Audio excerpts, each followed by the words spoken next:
સરકારી forum of bank યુનિયનના નેજા હેઠળ વિરોધ પ્રદર્શન કરવામાં આવી રહ્યું છે। વડોદરા શહેરની વાત કરીએ તો 4000 બેંક કર્મચારીઓ હડતાલ પર ઉતર્યા છે। આજે સરકારી બેંક હડતાલને કારણે બંધ રાખવામાં આવી છે।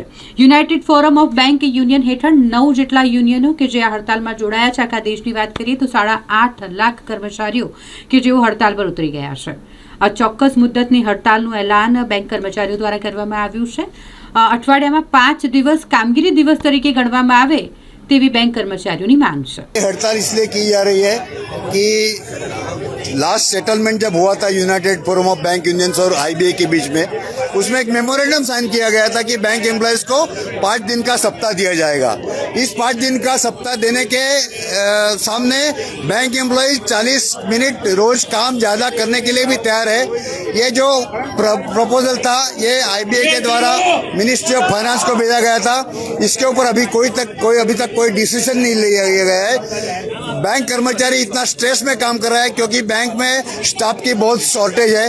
तो वर्क लाइफ बैलेंस करने के लिए बैंक कर्मचारी या यूनाइटेड फोरम डिमांड कर रहा है कि 5 दिन का सप्ताह होना चाहिए।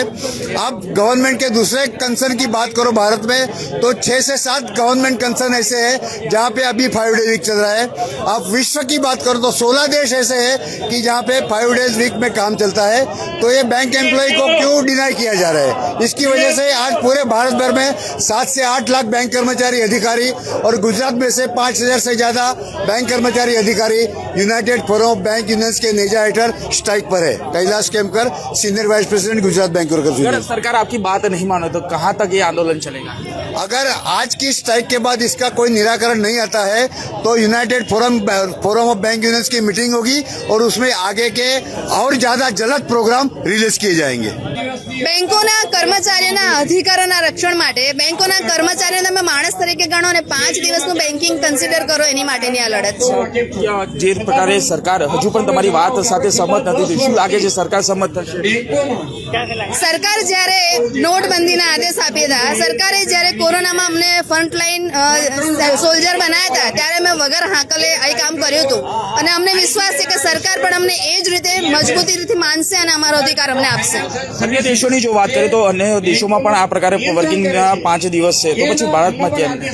અન્ય દેશોની વાત કરવાની રહેવા દો ભાઈ, આપણા દેશમાં જ આરબીઆઈ છે, સીડબી છે, નાબાર્ડ છે, સેન્ટ્રલ ઓફિસ છે, 5 દિવસ જ કામ કરે છે। એલઆઈસી જેવી સંસ્થા પણ 5 દિવસ જ કામ કરે છે। આપણે ડિજિટલ યુગમાં જીવી રહ્યા છીએ જ્યાં બેન્કિંગ તમારા મોબાઈલમાં અને તમારા હાથથી ચાલે છે। એની માટે શનિવારે બેંક ખુલ્લી નહીં હોય તો કોઈ અટકી નહીં જાય। તો હવે આ સરકાર જો તમારું માંગ નહીં સ્વીકાર તો આગળ કેવી રીતે રણનીતિ? આ શરૂઆત છે, સંઘર્ષ વધુ ચાલશે પણ અધિકાર લઈને રહીશું।